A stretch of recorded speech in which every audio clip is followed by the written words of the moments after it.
Oh, and that's a brilliant effort, and they've turned it right around.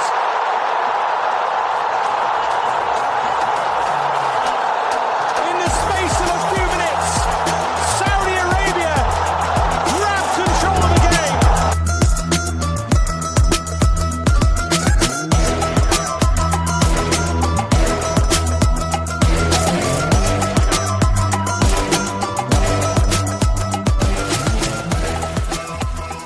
Welcome to the latest episode of Dawri, the Saudi football podcast.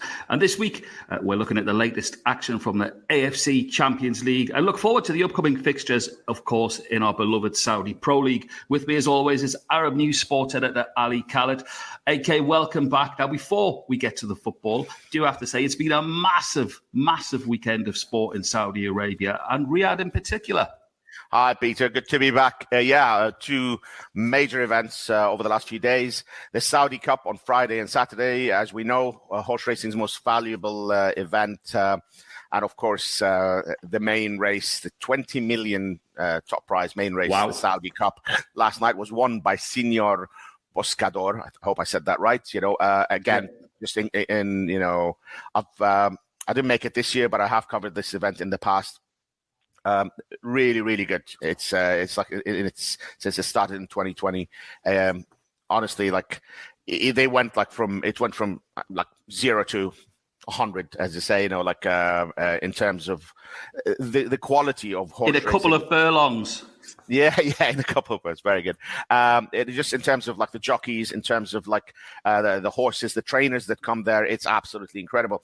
And the Friday is usually what's called the International Jockeys Challenge. They bring a lot of like male and female jockeys. 2020 was the first time the female jockeys raced in Saudi Arabia for the first time. So really, really good, interesting, great event. And on Saturday night as well, there was the first ever major international mixed martial arts events, the Professional Fighters League. It was called the PFL Champions versus Bellator Champions. Of course, PFL, Professional Fighters League, recently acquired Bellator, and this was a big event in Riyadh at the Kingdom Arena. The main event, so Renan Ferreira beat Ryan Bader in the heavyweight bout. Big result, big result, and really interesting because now the winner will face Francis Ngannou, of course, who fought Tyson Fury recently. And Francis Ngannou will be making his PFL debut when he fights, we now know Ferreira. Again, huge event. So plenty going on top of the football, which has been going on over the last week as well. Great stuff. Onto the football.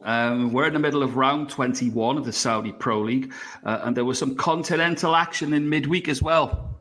Yeah, we had the Champions League round of 16, second legs during the week. Al-Hilal beat Sepahan 3-1, having already beaten them 3-1 in Iran. So pretty comfortable 6-2 aggregate win for the Saudi league leaders. As we expect with Hilal, we always say they're very comfortable going, fighting on multiple fronts. Comfortable win for them. In the old Saudi tie, Al-Nassr beat Fayha 2-0. Goal from Otavio and Cristiano Ronaldo, as always. It's 3-0 aggregate win. They too as well. They match Al-Hilal, step for step in Asia, and they're 7 points behind the SPL, but they really are the only legitimate challengers. So it's shaping up to be quite a battle between those two clubs at home and in Asia. Finally, it had beat Nafbahar of Uzbekistan 2-1 to make it 3 out of 4 clubs into the quarterfinals for Saudi. Of course, couldn't have been 4 out of 4 because 2 of them were playing each other. So as good as it gets, really, for the Saudi clubs at the moment. Okay, Ali, we said it time and time again this season, and you have, just to reiterate, that the Saudi clubs really look like the ones to beat in the Champions League. But again, I'm going to ask you, put you on the spot. Can you see anyone stopping them? Not just from, the Western zone, but Eastern zone as well? Yeah, good question, Pete. I mean, it's hard to see it, really. I think Al-Nassr and Hilal just look so good at the moment. Al-Nassr playing fantastic football all season, and then Hilal, as usual, playing great football. Honestly, I can't see anyone from the Western, from the Western zone stopping them. And once it gets, to the final as well, it's really hard to see to see them see that a non-Saudi team will win it. There's always good challenges, of course, from the Eastern Zone, but not this year. I'm pretty confident one of Al-Hilal or Al-Nassr will win it. Okay, moving on to our beloved SPL, Saudi Pro League. We've already had a few matches this weekend, but the big one yet to come. Yeah, with the participation in the Champions League, the big clubs got, it was a staggered match day. They get to play later in the weekend and at the start of the week. So, we've had a lot of draws, Pete, 3-1-1 draws, actually. Riyadh and Al-Rad, Fateh and Damak, and Al-Hazm against Khalid all finished 1-1. Al-Ta'awan strengthened their grip on fourth place with a 3-1 win over Al-Ukhdud. We say it week after week, Peter. What a story Al-Ta'awan has been, arguably one of the best of the seasons. We love them. Our entertainers. Yeah, we like them, and, fantastic that they keep, they've kept it up. They have not dropped off one bit. We're also big fans of Al-Ahli. And I know our guest who will join us soon. We've always we like their entertaining football. They good win for them, 4-1 against Altai. Roberto Firmino back with a couple of goals. He hasn't been, hasn't really performed this well this season. And there was one goal each from Riyad Mahrez and Frank Kessie. And as our guest will tell us later, a fantastic goal by Altai. Look forward to hearing all about that. So Al-Ahli, promoted last season, let's not forget, Peter, find themselves 6 points behind Al-Nassr, who are yet to play, of course, and 5 ahead of Al-Ta'awan. They're in that comfortable position in third place. It looks like third place is theirs. There doesn't seem to be much. There's going to be too much pressure from behind them, and we can't really see them challenging for the title just yet. So, good season for them, Okay, as we sit in the studio today, though, the big boys are yet to play, AK. Yeah, so the massive Riyadh derby between Shabab and Al-Nassr. I don't think Al-Nassr have much of a margin for error. No slip-ups there for the Yellows in their title challenge. Even at this stage, and I do expect them to win. It's always Riyadh derby is always fantastic, but I expect Cristiano and co to come through. But honestly, I think one of the match of the round is Ittifaq hosting Al-Hilal. Really intriguing match. Steven Gerrard's Ittifaq were one of the most, if not the most active club in the transfer market in the winter transfer market. Paid off last week immediately. First win in 9 matches, I believe. I think it's first win in 9 matches. 2-0 against Al-Khalij. Really looking forward to that. I think that'll be quite interesting. Al-Hilal look unstoppable at the top, as they always do, but this could be a real test for them. Coming back from the European game, and Al-Nassr will be hoping for a favour from Ittifaq, but this is familiar territory for Hilal. They really know how to navigate busy fixture lists. Over the last few years, they've shown that whether in Asia or at home, they are relentless. And at the moment, it's hard to see them faltering, but it should be a great game against Ittifaq. Great stuff. Great time to bring in our guests. It's always a great pleasure. Such an insight when you two guys get together. Just in awe of when you start talking about our beloved game in the Middle East. It's a warm welcome back to Matt Monaghan. Matt, how are you? I'm great, thank you. Yourself? Very well, very well. All the better for hearing your dulcet tones. And hand it over the reins to you and Ali to discuss what is a monumental week and weekend of sport. Matt, good to have you back as always. Always a pleasure, mate. Thank you. So I know it's been a busy few days for you. I know, as I'm sure our listeners know, not only do you keep an eye on Saudi League and you cover the Saudi League and you commentate on the Saudi League and you do the same for the UAE Pro League as well. So we're going to start off with the Saudi League. We're going to start off with the Champions League, if anything, like the midweek games. Obviously 3 out of 4 couldn't have been more for the Saudi clubs. How did you see their performances? I think I'll start with that Ruben Neves goal. That was what a goal that was. I think Neves is just so far for Al-Hilal. He's played well. I think he's been like a cog in the machine. He's fitted in well, but we've not seen those. I guess we got spoiled with those when he was at Wolves. He was doing them with more regularity. I think that was the first, off the top of my head, please correct me if I'm wrong, but I think that's the first, Ruben Neves trademark long distance drive And what a finish that was. Yeah, you're right. I mean, none come to mind. I might be wrong. Yeah, I can't think. I might be wrong as well, but yeah. Yeah, but yeah, fantastic. Yeah, so and I say comfortable for Al-Hilal. Yeah, very comfortable. And then I guess just for me, it's like on the simplest way possible, just look at the names of the goal scorers for Al-Hilal. I mean, even in winning both games 3-1, and then the one this week you got the AFC Player of the Year and Salim Al-Dawri, Ruben Neves, wonderful goal, wonderful play, and then Mitrovic, what a signing he's been. He was worth the wait, wasn't he? Worth the hassle in the summer, Mitrovic, to get him through the door. Would you say the signing of the season, Mitrovic? He's got to be in the running. He's got to be in the running. Yeah, I think he's been great. I think he's just. It's not just the stats; it's him as well. I think is what he adds to that Halal side. I think you very rarely see strikers with like his aggression and physicality in Middle East football. I think he's been just fantastic. I think he reminds me so much of like I guess he's in like Bafétimbi Gomis mode, that he can really be a handful up top. I'd say his aggression is even higher. I think he's a quicker player than the Bafétimbi Gomis that we saw at Al-Hilal as well. I love him. I think he's been a wonderful addition. Him obviously with his compatriot SMS as well. It's a great duo. Great. And you think that Al-Hilal are doing all this as well, and we've barely seen Neymar. So it's quite outstanding.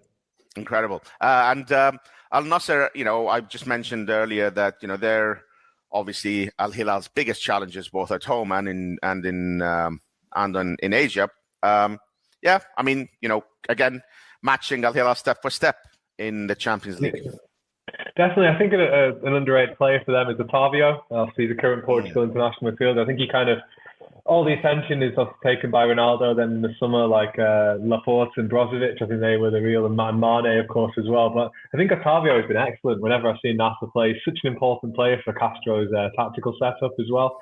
And he gets on the score sheet. And obviously, of course, Ronaldo does. And you can see, I think, I know it's always dangerous to read too much into social media, but it seems that Ronaldo, if you look at his social media posts, he is so determined to get this AFC Champions League title.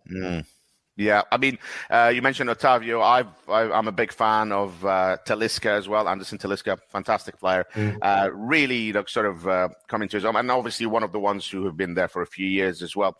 I did mention recently, and it might have been on your last visit, and we said that, look, Ronaldo is the ultimate professional. He wants to win absolutely everything. But there is a possibility if Al-Hilal start running away with the title, if there's that gap grows, maybe the focus will shift very strongly on the Champions League. We'll wait and see. Yeah, we'll see. I think it's all about momentum at this stage of the season, though. And I think I've mentioned this at the time as well, that schedules aren't as punishing as they are in Europe. So I think you can more play like your strongest team basically every game. That's true. Just finally on comment on Al-Ittihad. Obviously, Ittihad way out of the running for the title at home. So they will be focusing, putting all their efforts into winning the Champions League. But I would put them, definitely as third favourites of the Saudi teams. Would you agree with that? Yeah, I think Benzema needs to start scoring at the right end as well. Obviously saw his own goal. I think what's interesting is the dynamic between Benzema and Hamdallah, that I think it's like old versus new for Al-Ittihad, and that's why I feel they are as a club, that you've still got guys like Hamdallah. I don't think we're really planned around for them being prominent performers this season. That's right. Still, he's still contributing. He gets the goal, and obviously Benzema. You don't know where you're coming and going with Benzema at the moment with Al-Ittihad, and he scores the own goal in midweek, and just hopefully now we get to see a consistent run of games from Benzema, because obviously you cannot doubt the guy's quality. Yeah. What about the other Arab clubs? In the Champions League, anyone we should keep an eye on? Well, so obviously we've got the only one left is Al Ain of the UAE, the UAE's most decorated club, the only UAE team to win the AFC Champions League. They've been beaten finalists a few times as well. I think for Al Ain, things are starting to click with Hernan Crespo, aren't they? They've won 5 of the last 6 games in all competitions. After Crespo had, a bit of a mixed start for Al Ain. There was a bit of pressure building early doors, but I think they really come together. And then I think what I'd say one of the top 5 best performers so far in the Champions League this season, Brahimi, their Morocco winger. He's been fantastic. Then you got that link up with Brahimi and Fodo Laba, the Togo international striker, and those two are just, they're such good players. The quality behind them in midfield as well. Park, I thought South Korea, when at the Asian Cup, they played well, and Park played well in defensive midfield. And yeah, I think that, Al-Ain are a team of rich heritage, rich winning culture as well. I mean, Hernan Crespo, you've got a guy who has been there and done that as a player. He's got has had continental success as a manager as well in South America. So yeah, I think they can't be discounted in that tie against Al-Nassr to come next month. Those ties are something really to wet the whistle, I think. Ah, fantastic. And moving on to the Saudi Pro League, tell us about, I know you commentated on a big match yesterday, interesting match, Al-Ahli's win. Tell us about how was that, Matt, and tell us about that special goal you mentioned off air earlier. You know what? I absolutely love this game. Al-Ahli versus Al-Tai versus Al-Ahli, to get it completely correct. Al-Ahli, they began at incredible speed. They were having chance after chance after chance after chance after chance. The ball just wouldn't go in. And then in the 43rd minute, they hit the bar through Meri Demiral, the Turkey centre-back.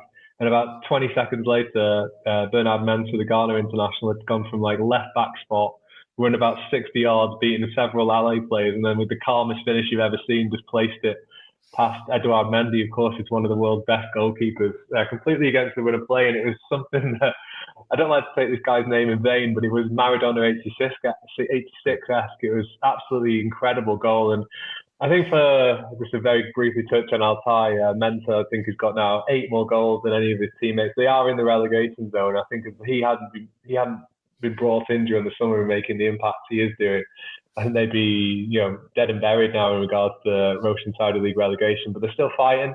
And then after that, I think, again, I'll just touch on you can simply just look at the score sheet, look at the names of the guys who scored. Firmino netting twice, Mahrez slotting in from the edge of the box, and then Kessie with a really well taken header. Kessie, of course, the AFCON hero for Ivory Coast. I think we're talking about signings of the season. I would put him right in the mix as well, Frank Kessie. Yeah. I think he's been brilliant. He's been wearing the captain's armband as well for Al-Ahli.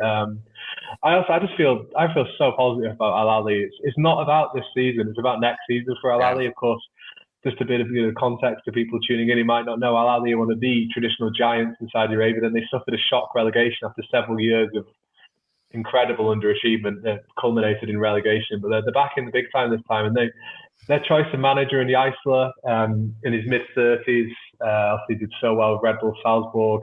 And we know what the Red Bull Salzburg model is all about. It's about high pressing, entertaining football.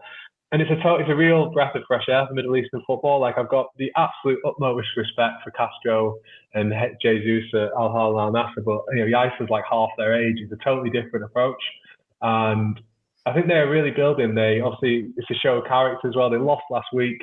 They fell behind against the run of play, and then they stormed back. So they're a team that I very much will keep an eye on for the rest of the season and looking ahead to next season. Yeah, absolutely. As we mentioned earlier, they find themselves in that third position, but comfortably in third position. They're not really going to go for the title, or it's probably too late for that. But they should, third place should be theirs come the end of the season. So it is all about next season, as Matt said. Great stuff. Yeah, and third place is important as well for the new Champions League format as well. Yeah, so that's wanting to hold on to that. Fantastic. And brilliant for Al-Ahli and their fans after a few years of massive underachievement, as you said. I think that's a nice way of saying it. Yeah. Couple of big games. We've got Al-Shabaab against Al-Nassr, and the one that I'm really looking forward to is Ittifaq hosting Al-Hilal. What do you think of these two games, Matt? I'm really looking forward to Brozovic versus Rakitic. I think that's great now. We've got these names who are coming to the Saudi League. You've got these lovely little storylines. Obviously, Brozovic and Rakitic have been, they've been the support acts for Luka Modric, haven't they, for so long in the Croatia team. And it feels quite churlish to say that about players of their acumen, and it's great to see those guys in Saudi Arabia. Rakitic obviously had a great start to life, didn't he, with Al-Shabaab? Let's see if he can build on that. And then, it's like you talked about in the introduction, I commentated on their first game since the resumption last week. It's a much changed team, and they were much improved because The winter, again, I did quite a few Etihad games during the winter, and it was hard work. They were, particularly when Dembele got injured, they were just completely uninspired. They didn't have the firepower at all. But that's changed on the evidence of last week. Obviously, Gerrard's got his new contract extension as well, so he's not going anywhere. They have really backed him in the transfer market, both domestically and foreign recruits. So, yeah, this is a test for Al-Hilal. So let's see how they come through it. Yeah, I mean, and also, Matt, I mean, Al-Nassr must be thinking, if Al-Hilal are going to, drop points, you look at the fixture list and say, where are they going to drop points? This could be one of those matches, as you say, Al-Ittifaq, fresh from the transfer market with a win after that long winless run. And so, this could be one of those matches Al-Nassr will hope that, Hilal drops some points. Yeah, I mean, the one thing you'll say, I think it's a heavy caveat. I think Al-Hilal are absolutely superb. So they have got away games against Ettifaq, Al-Ahly and Al-Nassr to come, and the remainder of the season. So there are some tricky fixtures to navigate, and this is a test today, particularly as well. Obviously, it's only a few days since the Champions League. That Champions League game, it was late goals, wasn't it, against Sepahan? So wonder how much energy was expended. Let's see, but Al-Hilal have got such a rich and deep squad as well. So if anyone could deal with the demands, they can. And with Jesus, what a manager Jesus is. I love him, absolutely love him, and I think we'll get them through. But this is a test, so it's an interesting one to see. I'm really intrigued to see how this new look Ettifaq stand up. Yeah, look, agree with you 100%. Al-Hilal, season after season, they're absolutely relentless, And even last season they didn't win anything, And you could see the determination. It doesn't go down well when they go trophyless. So they're going all out. So agree with you there, Matt. We, it's brilliant that you get to do all this. You commentate on the Saudi League, and you always bring in such great insight to the match. But of course, you also do the same with the UAE Pro League. Give us an update on that. Interesting season as well there. Yeah, of course. I mean, we're midway through a match week there. Al-Wassel, they've been the story of the season so far. Al-Wassel, to give context I think people will know them for Diego Maradona's, should we call it entertaining stint in start charge over a decade ago. But they were the team of the 20th century in the UAE, and it's been not the same at all in the 21st century. I think it's approaching not far off 20 years since they last won the title, but at the moment they are, as we speak, 10 points ahead of second place Sharjah, although Al Ain and Shabab Al Ahly have a few games to catch up. And they're looking really good, Al-Wassel. They won again yesterday, beating, it's a name, a blast from the past, Walter Zenga's Emirates Club. Obviously, Emirates Club, who made headlines in the summer by bringing in Andres Iniesta. So yeah, Al-Wassel at the moment look the team to beat. There's a very entertaining game as well, Al Jazeera, Al-Nassr, Noel Radoy, who's a name that is known in Saudi Arabia and the UAE. A losing defeat in UAE Pro League. Debut defeat in UAE Pro League at the helm of Al Jazeera. There's plenty of drama in that one with missed penalties and things like that. And yeah, I think with the UAE, just in general, it was a disappointing Asian Cup, wasn't it, for the UAE? One of a few. I think it was a real Asian Cup of contrast, wasn't it, for the Middle East teams? Teams that we expected to do well, basically exited in the round of 16, apart from obviously Qatar, and then the UAE and Saudi. I think we're in a similar boat in that respect. And yeah, there's plenty of talented players in the UAE. I think today as well we might see a debut. I'm doing the Shabab Al Ahly versus Ajman game, and Ezra Talahi, the Iran international, he was signed by Shabab Al Ahly. I think he's a player I love watching. Ezra Talahi. I think he's a real machine in the middle, isn't he, for that Iran team? And he'll be now playing in the UAE after he's had a stint in Qatar quite recently as well. Yeah, so it'll be interesting to see how it goes. Al Ain as well playing tonight. I think let's see now if Shabab Al Ahly and Al Ain can make the most of their games in hand and try and apply some pressure to Al-Wassel. But if Al-Wassel win the title, I mean, Al-Wassel, enormous support in the UAE, and it's been so long. I think I remember rightly, it's 2006 or 7 since the last time they won the title. So they do manage to do the job. It's going to be party time in many parts of the UAE. They've got a huge support across the country. Brilliant stuff, Matt. Quick question: how is for our listeners, maybe people who don't follow UAE football too closely, but everyone would know the name of Omar Abdulrahman. How is the former Golden Boy doing? Well, at the moment, I think judging by social media, he's not doing a great deal. Yeah. Which is quite sad to see. He's, he's only in his early 30s, but his career effectively ended, didn't it, back in winter 2018, just before the Asian Cup on the UAE. He suffered that absolutely horrific knee injury by playing for Al-Hilal. And he's just never recovered since then. He's someone who, in the earlier stages of his career, had a few knee injuries as well. And that last one, which I think, if I remembered right, I think he did about as much damage as it's possible to do to your ligaments in his knee. And, it's really sad he's gone. Since then, he's indistinguished spells of Al Jazeera, Shabab Al-Ali and Al-Wasl. And he's not really playing any football at all. Still, I mean, he's only 32, and it must be, I would guess, just off the top of my head, it must be approaching 5 years since he last played for the UAE as well. So it's sad times. It's really hard to sort of come back from so many setbacks once you start spiraling, or once the momentum goes away. It's really hard to come back from it. It's such a shame, but I will always say that before that injury, he was absolutely superb for a good 10 years. Incredible. An absolute joy to watch. Before my time in the UAE, I went as a fan to watch the UAE versus Uruguay at Old Trafford. I think that was the London 2012 Olympics. Yeah. Everyone in that stadium, we came to see Cavani, Suarez, etc. Didn't have a clue about the UAE. And I've never experienced anything like it in a stadium, because Omar Abdulrahman was comfortably the best player on the pitch. Nobody knew he was, and you could hear everyone whisper going, "Who's that guy? Who is that guy?" Because he had the haircut as well, so that made him stand out, the big frizzy mop of curls. He was absolutely electric. He was unbelievable back in 2012. So how would we have been there? He would have been about 20, wasn't he, back then? And his career, I mean, he's had, obviously, the 2015 Asian Cup. He was arguably the best player in the 2015 Asian Cup. Was inspirational. A year or so later with Al Ain, made the final of the AFC Champions League. But then he got his big move to Saudi Arabia, because Omar Abdulrahman was born in Saudi Arabia as a boyhood Al-Hilal fan, apparently. And he did well in his first month or so at Al-Hilal in Saudi Arabia under George Jesus. But then one of the worst injuries I've seen, it was absolutely horrendous. And he's just never really recovered from them. He's tried, but it's just, when he was a player as well, he had real zip about his game. Just someone now, I think, very similar to Akram Afif type player as well. And once he lost that yard or two of pace, it just was never the same again. Yeah. It's, I mean, you mentioned that Olympics game in 2012.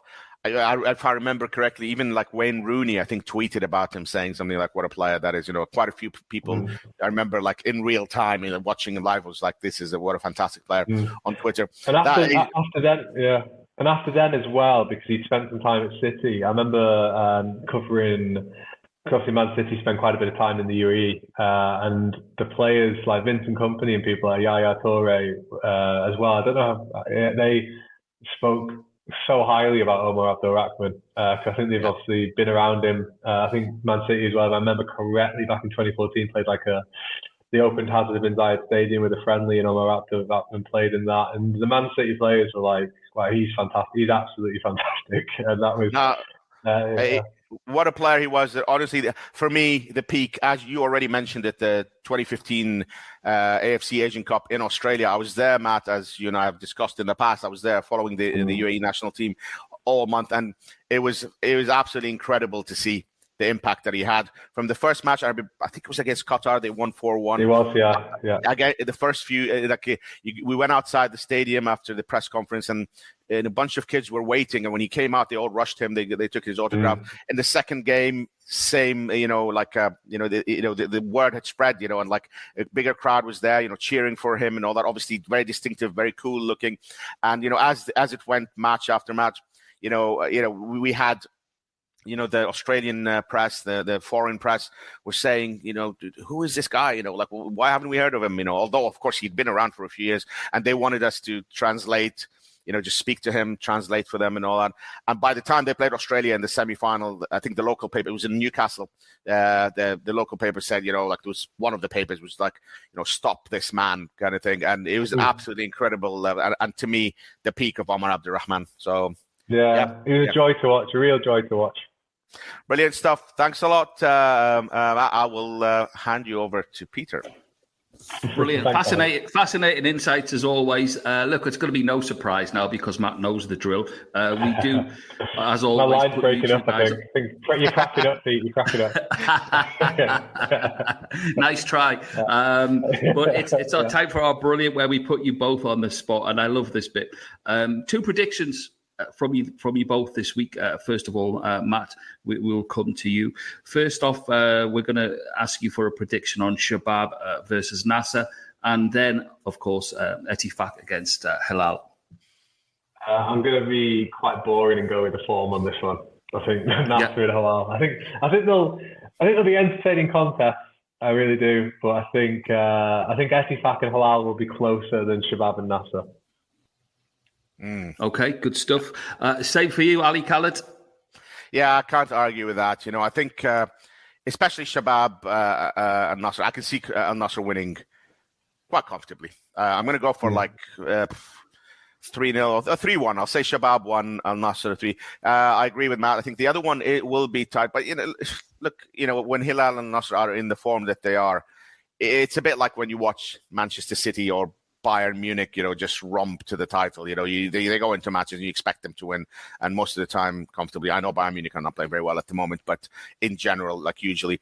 So I'll go Etifak 1, Hilal 2. But the first one, Shabab 1, Nassr 3. Great stuff.